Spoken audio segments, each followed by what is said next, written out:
Welcome to Yacht Crew Vlogs, where we tell the stories of those in the yachting industry. A behind-the-scenes look that discovers the individuals in the industry, their history, their passions, and what inspires them to do what they do. Hi, everyone, and welcome to another edition of Yacht Crew Vlogs right here on Yachting International Radio. My name is Ria. I am your host, and I'm very pleased to welcome my guest, Liz Jackson. She is the owner of Liz Jackson Yacht and Commercial Services. Welcome. Hi, thank you for having me.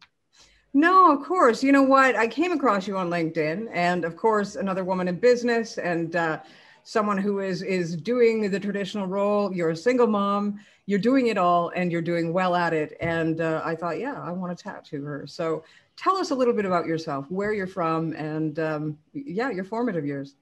Gosh, wow. So I am from the northeast of England, a beautiful part of the country called Northumberland. I am a farmer's daughter.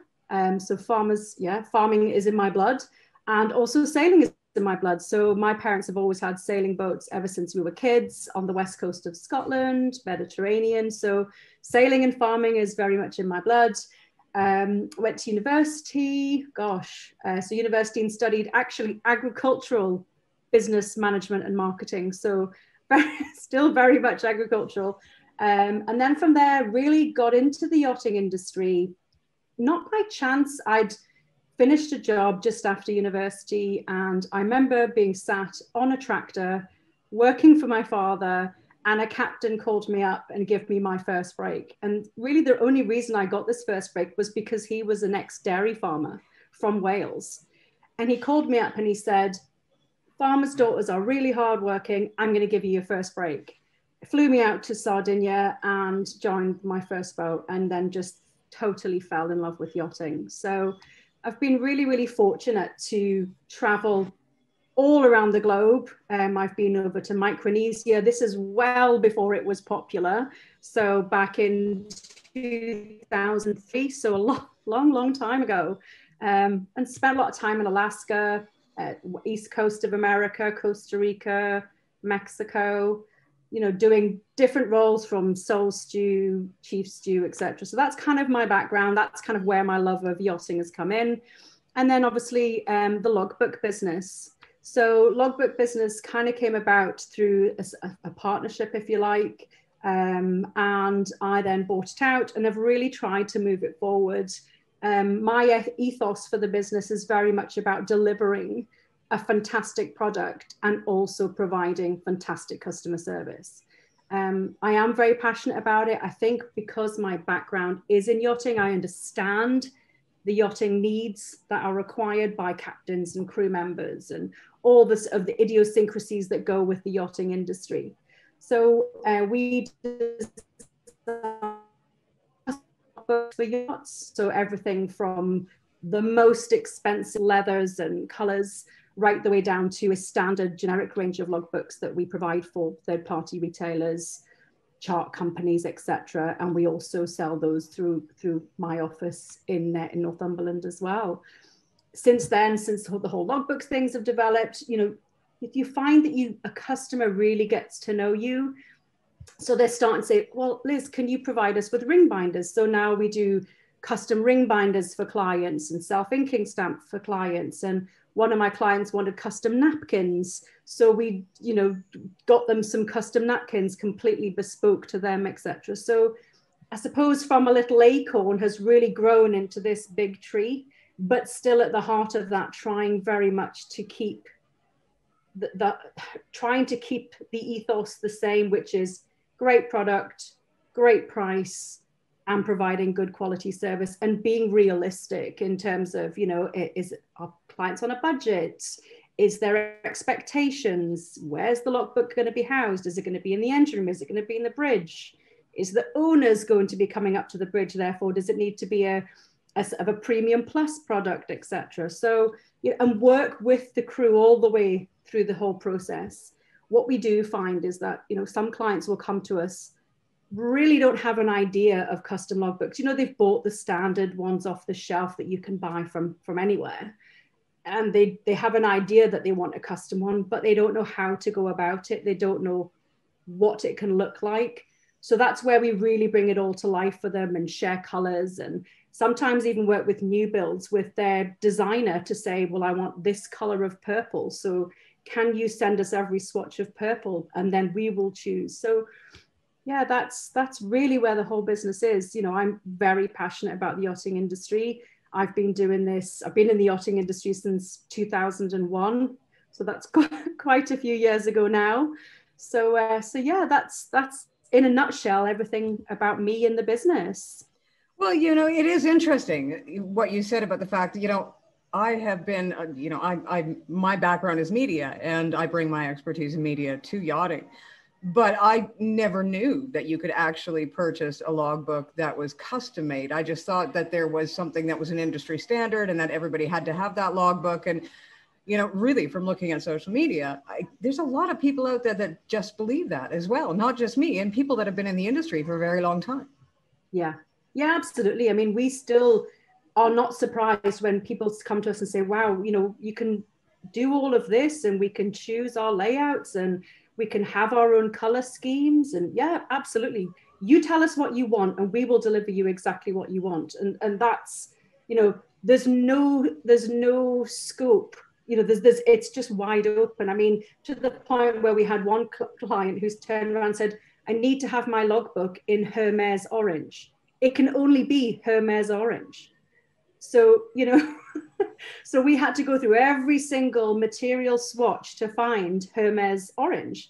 And we delivered it, and we delivered a fantastic product. But it's all those challenges that I really relish, you know, and seeing all the like carbon with, you know, carbon case materials or snake skin or lizard skin and just all the different ranges that you can possibly do.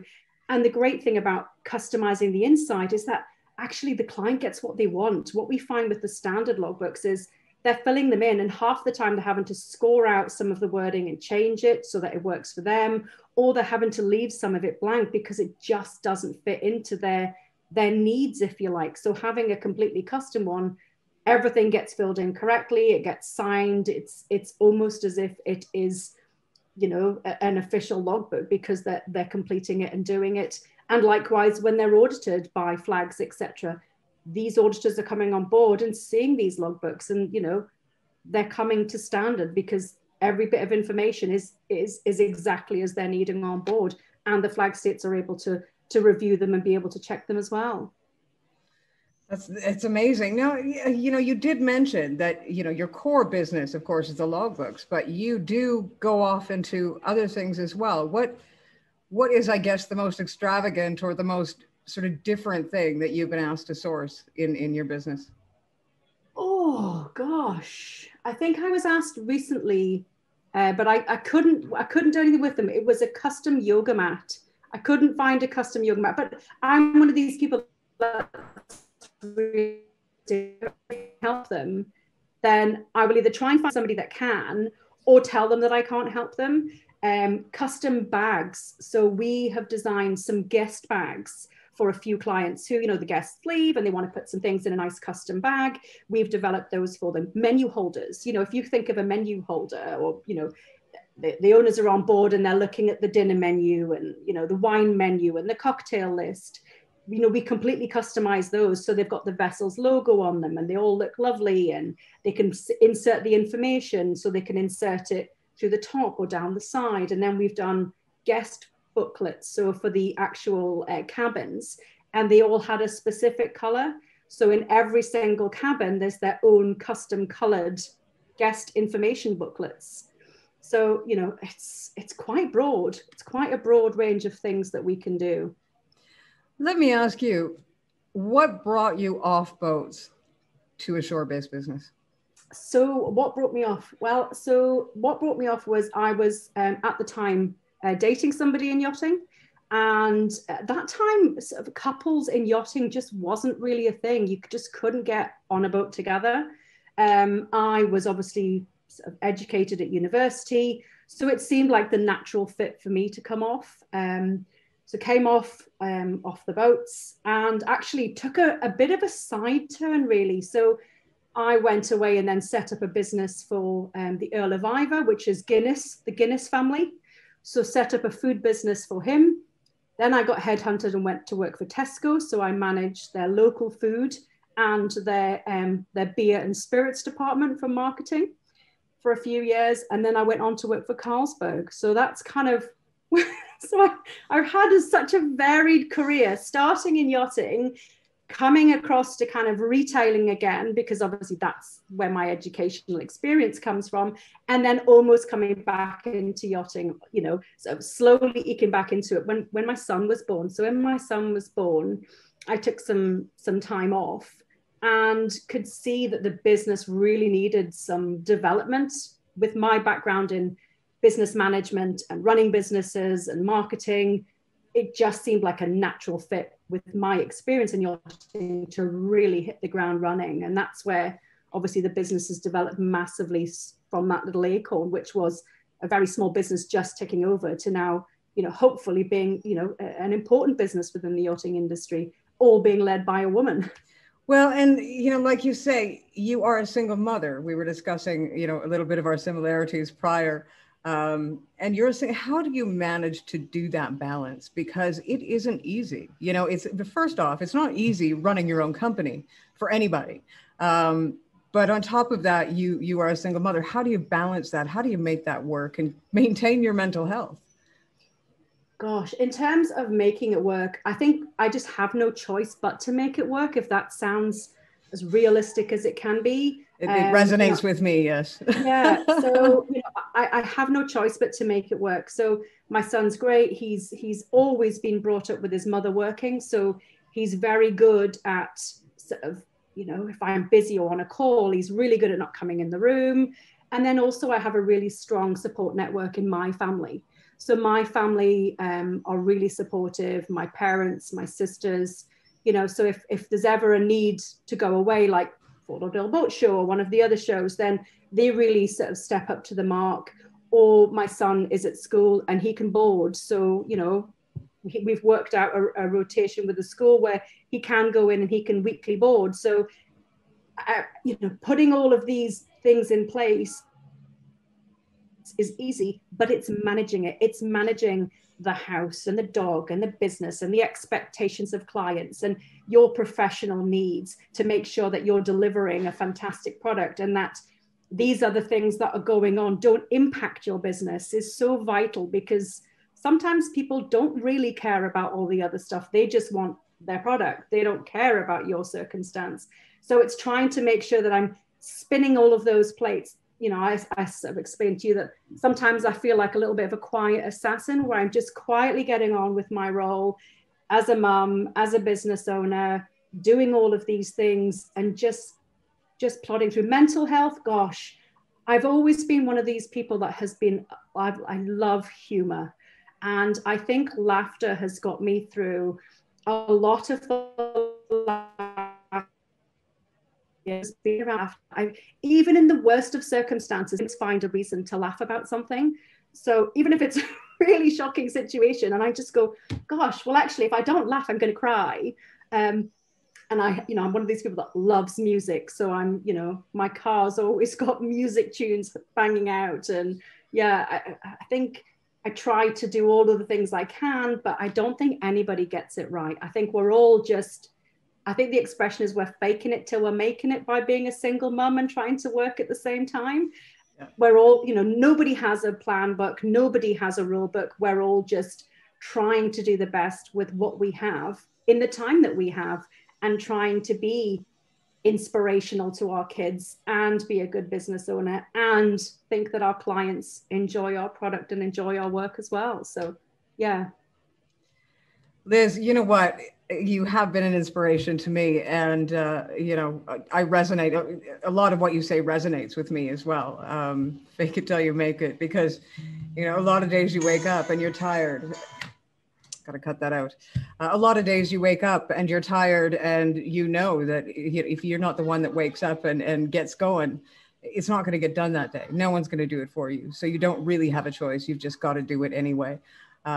So it's nice to be able to talk to other people that are in the same position, because I think it gives each one of us that ability to carry on and say, you know what, I'm not alone in the world, and somebody else is doing the same thing. And we have a network that we can reach out to each other and say, this is my struggle today. And you know, sometimes it's just the fact that you can tell somebody that this is my struggle and they can relate to that struggle is enough.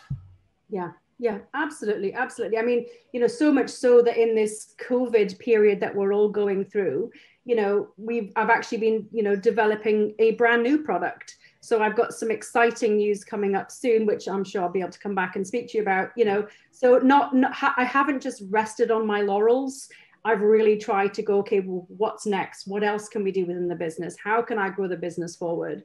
And I've really actively worked hard to try and deliver, or, you know, hoping to have this exciting launch coming up soon. So yeah, it's, you know, even in COVID times were tough, you know, because I was homeschooling. So I'm homeschooling, trying to run my business, trying to keep my head sane and do everything all from within a very small house. It was, you know, it was doubly challenging. I must admit, I did think to myself, gosh, I must get a Majestics order in, because I think I'm going to need this wine on a nighttime, because you're just doing it all, but there's nobody else to help you. You've just got to just, you know, I use the expression crack on. You've just got to get on with it and just do the best you can and hope that everything and everyone is sort of meets you halfway. The one thing I have found about this period has been the kindness that has been shown in the industry. You know, people are really nice now at asking you how you are, and it's such a lovely experience. And it's so nice to write back to my customers and say,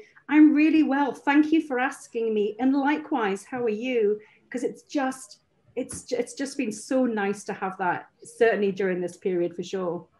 Well, I have to say, this last, you know, I attended the Palma Yacht Show, and I did notice that there was just a much friendlier vibe all the way around. It wasn't this rush, you know, we have to be here, we didn't have a choice. It was, we haven't, you know, had this interaction for over a year, and everyone was just so overjoyed to see each other. And it was just a much more relaxed, I think.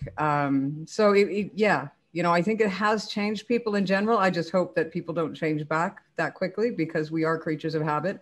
Hopefully a year and a bit was long enough to change those habits. But I guess going forward, we'll see. Liz, you know, I thank you ever so much for your time. And I do want you to come back when you have your great big announcement. And it'd be great if you made it here. Brilliant. That's great. Well, thank you very much for your time. It's been thoroughly enjoyable speaking to you. Wonderful. Once again, you've been listening to Liz Jackson. She owns Liz Jackson Yacht and Commercial Services. We'll provide all of her information below here, this interview, when it airs. If you're in need of any of her services, logbooks, and other things. You've been watching another edition of Yacht Crew Vlogs right here on Yachting International Radio. My name is Ria. I have been your host. We'll see you again next time.